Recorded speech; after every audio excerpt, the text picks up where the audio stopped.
Tous les peuples, battez des mains, acclamez Dieu, par vos cris de joie venons-nous de chanter dans le psaume. Oui, dans la liturgie d'aujourd'hui, l'Église chante sa joie. Et pour s'en convaincre, il n'y a qu'à regarder le sourire des sœurs qui sont ici. Comment elles chantaient le psaume. Savoir rendre grâce avec elles, parce qu'elles savent que nous fêtons aujourd'hui cette montée au ciel. Le Christ qui nous rappelle ce chemin que nous avons à prendre tous, les uns et les autres. Nous sommes faits pour la gloire du ciel. Mais n'est-il pas surprenant de chanter sa joie et son allégresse au moment même où le Christ quitte ses apôtres? Pourquoi se réjouir pour les disciples au moment où le Christ ressuscité les quitte? Imaginez, il était là avec eux, devant eux, en voyant encore les traces de ses clous, en pouvant, j'allais dire, toucher ce Christ ressuscité qui mangeait avec eux. Facile d'être témoin de la résurrection quand le ressuscité est avec vous. Ils devaient vouloir le retenir, ce Christ qu'ils avaient suivi, en qui ils avaient mis leur confiance. Ils étaient passés par l'épreuve de la croix, mais là, il était encore avec eux, il était encore là. Facile de croire quand le Christ est là. Mais avec l'ascension, c'est un temps qui s'achève pour les disciples. Oh, une étape de plus dans la révélation et dans le mystère que Dieu ne cesse de déployer depuis qu'il parle au cœur de l'homme. C'est un peu comme pour le sanctuaire ici. Une page s'est tournée avec la fin de l'année jubilaire il y a quelques jours. Ce pourrait être les temps du regret, mais bien au contraire. Ce doit être pour nous le temps de l'action de grâce, car c'est pour les apôtres le temps de réfléchir à ce qu'ils venaient de vivre pendant les 3 années de vie publique, la mort, le compagnonnage avec le Christ ressuscité. Ils avaient beaucoup reçu. Et ce temps, pour nous, à la fin de l'année jubilaire, c'est le temps de rendre grâce pour tout ce qui s'est vécu dans cette année, dans ce lieu que Marie a choisi, dans cette terre qu'elle a foulée, dans nos campagnes qu'elle a voulu bénir par sa présence. Nombreux sont ceux qui ont découvert ce lieu grâce à l'année jubilaire. C'est l'occasion aujourd'hui pour nous de rendre grâce pour tous ceux qui ont travaillé à cette année, pour faire connaître le sanctuaire, entretenir les espaces verts, ou les chambres, ou les différents lieux d'accueil où nous nous retrouvons, pour que ce lieu soit accueillant. Ceux qui travaillent en ce moment, à la cuisine, au service, pour que tout à l'heure, avec vos petits tickets, si vous êtes pèlerin d'un jour, vous puissiez, sans aucun souci, pouvoir manger et vous restaurer. Oui, c'est le temps de rendre grâce pour tout ce travail qui a été fait ici.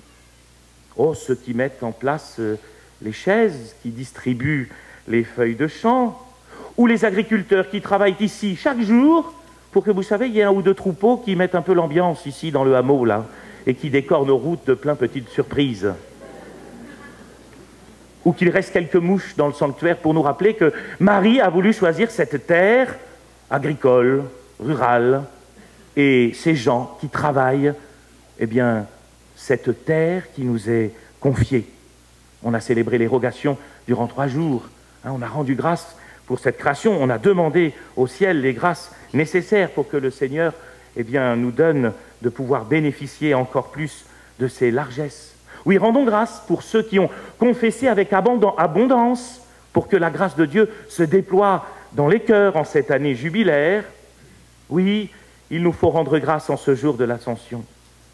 Car si Marie avait choisi ce lieu, annonçant qu'il n'y manquerait rien, désormais, c'est bien qu'elle avait prévu que les pèlerins de la couronne et ceux qui habitent les proches villages du Lot seraient là, chaque jour de l'année, à la suite de Benoîte, pour permettre l'action de Dieu au plus intime des cœurs. Comme il est heureux d'avoir choisi en cette fête de l'Ascension ce jour pour faire converger les habitants les plus proches du Lot, car la fête de l'Ascension, si elle nous invite à regarder vers le ciel pour nous rappeler le but de notre agir, la raison de ce sanctuaire, il nous faut aussi regarder la réalité concrète de ce lieu qu'elle a choisi. Comme nous l'a rappelé dans la première lecture, l'ange, il ne faut pas rester maintenant le nez en l'air à regarder le ciel, ou comme le redisait notre évêque au tout début de cette célébration. Merci donc à ceux qui ont permis la réalisation de cette année jubilaire, et je pense qu'on peut les applaudir. Merci, Monseigneur.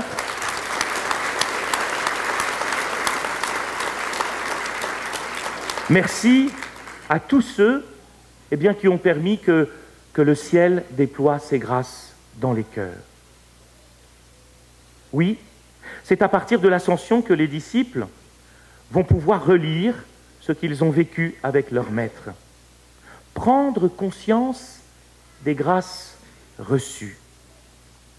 Et c'est le temps qui s'ouvre entre ce jour de l'Ascension et le jour de la Pentecôte.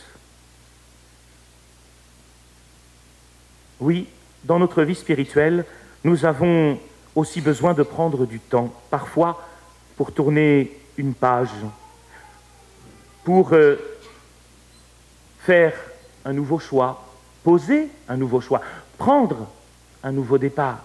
Et nous avons besoin de ce temps pour nous poser devant le Seigneur.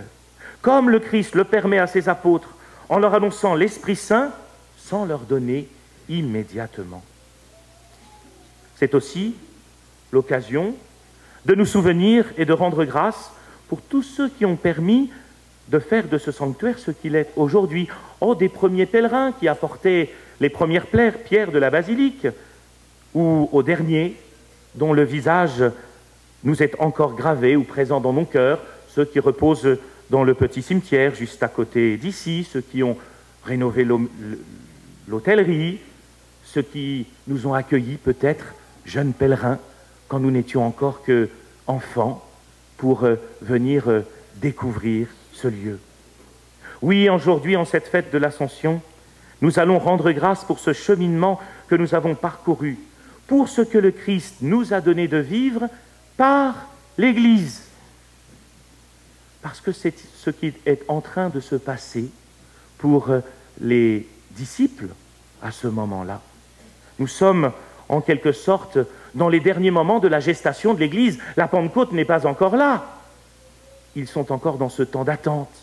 Oh, ne savons pas bien où cela va les conduire. Ils attendent le don de l'Esprit Saint.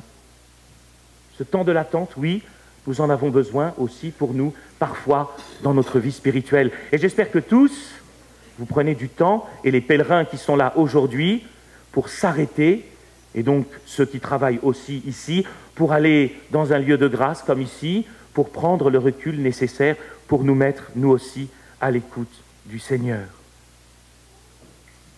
Oui, les apôtres ne savaient pas bien où cela allait les mener.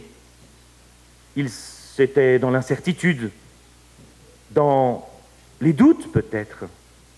Or, réalisant les événements vécus, sans bien savoir quel avenir il allait leur ouvrir. C'est peut-être déjà ce que vit d'ailleurs notre recteur. Je me posais cette question, Père Ludovic. Avec tous les projets de construction de notre évêque, il doit se réveiller la nuit en se disant « Où vais-je mettre et comment vais-je faire pour que toutes ces constructions puissent avoir lieu ?» L'Esprit Saint est là, espérons-le. L'Esprit Saint est là et demandons au Seigneur qu'il nous donne ce courage nécessaire pour répondre à ces projets, ce courage nécessaire pour être aujourd'hui la réponse que Dieu veut pour notre temps. Parce que dans cette fête de l'Ascension, vous l'avez bien compris, le Christ va faire une infinie confiance à ses apôtres. Et cette fête de l'Ascension, c'est votre fête, parce que le Christ vous fait confiance, à vous qui avez reçu la grâce du baptême. Il compte sur vous pour être signe de son amour, de sa présence, dans ce temps où nous sommes, où Dieu nous a voulu de toute éternité. Et nous qui habitons proche de ce sanctuaire, nous avons cette responsabilité particulière de répondre encore aujourd'hui à l'invitation de la Vierge Marie pour faire de ce lieu un lieu de grâce le plus accueillant possible. Pour que le sanctuaire vive, eh bien, il a besoin de ceux qui habitent ici, des élus des communes. Vous savez, quand on fait des rassemblements et qu'on amène ici des milliers de gens, il faut organiser leur sécurité, il faut du monde pour placer sur les parkings, il faut énormément de petites mains. N'oublions pas que la Vierge Marie a choisi ici une petite main, Benoît Trancurel, dans le village juste en face, et que comme elle a su répondre, elle, à l'invitation du Seigneur, à l'appel de l'Esprit Saint et à cette confiance dont lui témoignait la Vierge Marie et le ciel tout entier, pour être ici, celle qui allait devenir la petite main du ciel, Benoît. Elle n'est même pas canonisée. On n'en parle pas bien beaucoup, et pourtant, c'est elle que la Vierge Marie a choisie pour être dans cette chambrette de rien du tout, à l'entrée du sanctuaire, pour permettre aux pèlerins qui n'osaient pas peut-être s'ouvrir leur cœur à la grâce de Dieu, eh bien pour leur permettre de faire cette rencontre avec le ciel.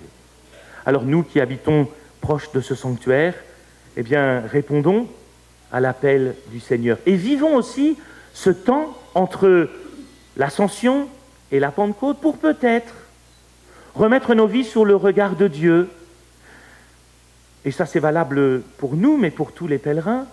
Vous savez, au jour de la Pentecôte, nous allons chanter un chant, le Veni Sancte Spiritu. Tout le monde le connaît par cœur, bien sûr, n'est-ce pas? Ceux qui le connaissent par cœur, levez la main. Je regarde vers les curés aussi, hein. Le Père Zanotti, quand même, un peu quand même, hein. Ah, félicitations madame, vous aurez 2 coups à boire juste à l'apéritif, juste après. Ça va motiver les autres, vous verrez. Alors vous savez, c'est les séquences, c'est-à-dire ces morceaux qui sont rajoutés dans la liturgie, une séquence pour déployer la fête que nous allons préparer. Dans quelques jours, nous allons préparer la Pentecôte. Ces séquences, reconnaissons-le, dans nos petites paroisses, des fois, la mamie qui a préparé la messe ouvre à l'avant-dernière minute son priant en l'église pour découvrir qu'il y a un morceau qui se rajoute. Bon, alors on va vite le lire. Au lieu de découvrir ces morceaux et ces trésors de la liturgie, j'aimerais vous inviter aujourd'hui à méditer le texte de cette séquence pour vivre ces jours entre l'Ascension et la Pentecôte, pour nous mettre vraiment sous la mouvance de l'Esprit Saint. Et peut-être pour relire votre vie, pour demander au Seigneur quel choix il veut peut-être que vous posiez et dont vous avez besoin de sa lumière pour peut-être faire ce choix et répondre aux appels qu'il vous adresse aujourd'hui. Alors vous pourriez relire chacun des paragraphes, il y en a 10, il y a 10 jours d'ici la Pentecôte, en prendre un par jour, et puis méditer chaque matin. Viens, Esprit Saint, et envoie du haut du ciel un rayon de ta lumière. Nous dire peut-être quel est le point de ma vie que je souhaite placer sous la lumière du Seigneur, pour savoir ce que le Seigneur, eh bien, a à me dire pour cela, quelle lumière il veut m'accorder. Viens en nous, Père des pauvres, viens dispensateur des dons, viens lumière de nos cœurs. Qu'est-ce qui me manque dans ma vie? Qu'est-ce qui me manque dans ma vie? Demandez au Seigneur qu'il m'aide à voir ce qui manque notamment dans ma vie spirituelle. Consolateur souverain, hôte très doux de nos âmes, adoucissante fraîcheur. Quelle grâce le Seigneur m'a-t-il fait pour me permettre de répondre peut-être à cette question, à ce problème. Dans le labeur, le repos, dans la fièvre, la fraîcheur, dans les pleurs, le réconfort. Qu'est-ce qui a déjà changé dans ma vie? Quels sont les points qui me permettent de voir que je marche avec le Seigneur et que le Seigneur est en train de m'emmener quelque part, là où peut-être je ne l'avais pas prévu. Ô bienheureuse lumière, viens remplir jusqu'à l'intime le cœur de tous tes fidèles. Prendre une journée d'oraison, un cœur à cœur avec le Seigneur, où on essaye de vivre sans sa télé, sans son téléphone, pour vraiment nous mettre dans les dispositions d'écoute du Seigneur. Sans ta puissance divine, il n'est rien en aucun homme qui ne soit perverti.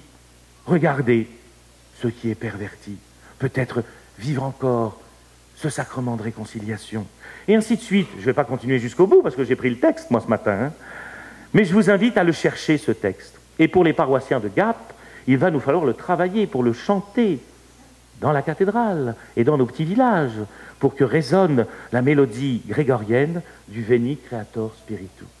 Si nous vivons à partir d'aujourd'hui ce temps jusqu'à la Pentecôte, alors nous allons nous préparer à recevoir cette effusion de l'Esprit Saint que le Seigneur veut nous donner dans ces fêtes liturgiques qui reviennent chaque année. Faisons attention à ne pas les vivre sans préparation. Faisons comme les disciples. Vivons ce temps particulier entre le jeudi saint et le jeudi de l'Ascension et le dimanche de Pentecôte pour ouvrir notre cœur aux appels que l'Esprit nous adressera et être en mesure d'accueillir les grâces qu'il nous donnera dans quelques jours. Au nom du Père et du Fils et du Saint-Esprit. Amen.